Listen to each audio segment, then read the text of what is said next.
En direct de Frézan sur Radio No Logo, l'interview avec Roots Raid. Encore une interview au plateau radio, cette fois-ci c'est Tom du collectif Roots Raid qui nous a rejoint. Bienvenue Tom. Merci. Alors, on en parlait à l'instant en antenne, c'est pas ta première fois au No Logo, puisque tu as fait avec Fabastone, Dayton, tu as fait aussi avec Anti-Bypass. C'est quoi la vibes pour toi de te retrouver ici au No Logo ? Ici c'est toujours, ça fait plaisir d'être là. Ça fait donc la 3e fois que je viens et toujours une bonne vibe ici dans le Jura.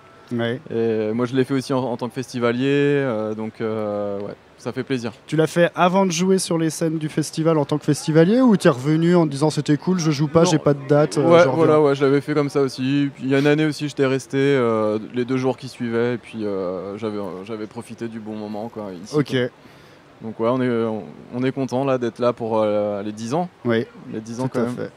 Alors, Roots Raid, c'est un collectif qui est actif depuis 2011, si je ne me trompe pas. Vous êtes des adeptes de la sono sound system artisanale que vous avez montée. Comment est-ce que vous êtes venu à cette envie-là ? Alors nous, on n'a pas vraiment de sono en fait. Okay. On a collaboré avec, on vient d'une région où il y avait des sonos, donc da Wi-Fi par exemple. Ouais. Et donc nous, on est vraiment assimilés à la scène sound system. Et d'ailleurs, c'est aussi là qu'on aime bien jouer sur une sono en face de la sono, ressentir ce que les gens ressentent. Ça, ça fait plaisir. Mais on fait aussi des scènes, donc voilà, on aime bien les 2 facettes. On peut s'adapter aux 2 facettes, quoi. Mais vous avez quand même la préférence pour être au sol, au sound system un peu plus traditionnel. Ouais, c'est vrai que ça c'est cool. Ça te force pas quand même de venir comme sur le Dub Factory cette année où non. Ça a bien progressé, mais c'est mortel, hein. La scène est énorme. Le Clear Sound toujours aussi fat, quoi. Ok. C'est que tu avais déjà eu l'occasion de jouer avec eux avant le No Logo ? Oui, en fait, on a fait une tournée, ça s'appelait Dub Master Clash. Oui, je me souviens très bien. On se baladait un petit peu partout en France, on déplaçait la sono Clear Sound et on faisait une sorte de clash. Il n'y avait pas de vainqueur vraiment, en fait. C'était des sortes de remix en live avec, par exemple, Fabastone, Dayton ou Anti-Bypass, Dub Addict. Et voilà, on s'échangeait des pistes à l'avance et après on se faisait des passe-passe. Voilà, il n'y avait pas de vainqueur, quoi. Ouais, c'était vraiment la vibes, quoi. La vibes. Et du coup, vous avez quoi comme influence du sound system ? Qu'est-ce qui vous a poussé à ça ? Plutôt anglais, plutôt français ? En vrai, nous on est de la génération, on a commencé à écouter du dub au lycée avec iTone. C'était un peu les groupes comme Kali Live Dub, Brain Damage, Improvisator Dub. C'était plutôt ça, enfin en tout cas pour ma part. Ouais. Après on a découvert le son jamaïcain, King Tubby, Lee Scratch Perry, tous les chanteurs, Johnny Clark, Horace Sandy. Les trucs un peu plus old school. Plus old school. Ouais. Et après on est aussi influencé par tout ce qui se fait aujourd'hui, même la scène électro, la scène basse musique, hip-hop. Ok. Voilà, on n'a pas un style particulier en fait, on aime plein de choses. C'est quelque chose qu'on retrouve dans vos productions, Berry Records, vos influences hip-hop, basse musique, tout ça, assez facilement. Ouais, la base est reggae, on va dire, mais il y a plein d'influences. Et du coup, sur ce label, vous êtes amené à collaborer avec... Là, on est au 10e, on a fait 10 sorties, donc 10 vinyles en fait. Donc, y a eu... Systématiquement, c'est toujours en vinyle. Ouais, Berry Records, c'est vinyle, ouais. Il y a eu des petites sorties aussi digitales, mais c'est plutôt vinyle. Ok. Et on est aussi sélecteur, on est collectionneur de disques, donc voilà. C'est comme ça que vous êtes arrivé finalement. Ouais. Et du coup, le dernier EP qui est sorti, le dernier vinyle, c'est School, qui est sorti en juillet. Tu peux nous parler de ce projet ? Donc School, en fait, c'est un morceau qu'on a fait avec Kuka et Lykel Ferguson, donc 2 chanteurs lyonnais. Il y en a un qui est d'origine anglaise, Lykel Ferguson. Et là, en fait, eux, c'est vraiment ce morceau particulièrement, c'est un morceau style Rub Dub Style. Oui. Et les chanteurs font des sortes de passe-passe avec un peu comme les duos à l'époque, Billy Boyo, Little John, General Saint, Clint Eastwood.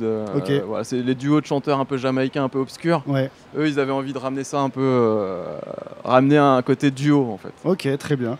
Et puis vous avez aussi un album qui est sorti en novembre. Je vais retrouver le nom, qui s'appelle Nuit Blanche. Ouais, c'est Nuit ça. Blanche. Ouais. Pareil, c'est comment il s'est créé ce projet ? Alors on a fait ce projet avec Kuka et Ferguson justement. Je pense qu'ils sont sur quasiment 75% des morceaux. Donc voilà, on a fait plein de sessions d'enregistrement, on a fait des redeems après. On leur faisait écouter, c'était pas bien, alors du coup on refaisait des instrus. On a fait un gros travail de mixage, tout au home studio, à la Ouais. maison. Moi j'ai un studio à Tours. Voilà, on a fait vraiment de A à Z, les créations, enregistrement, tout.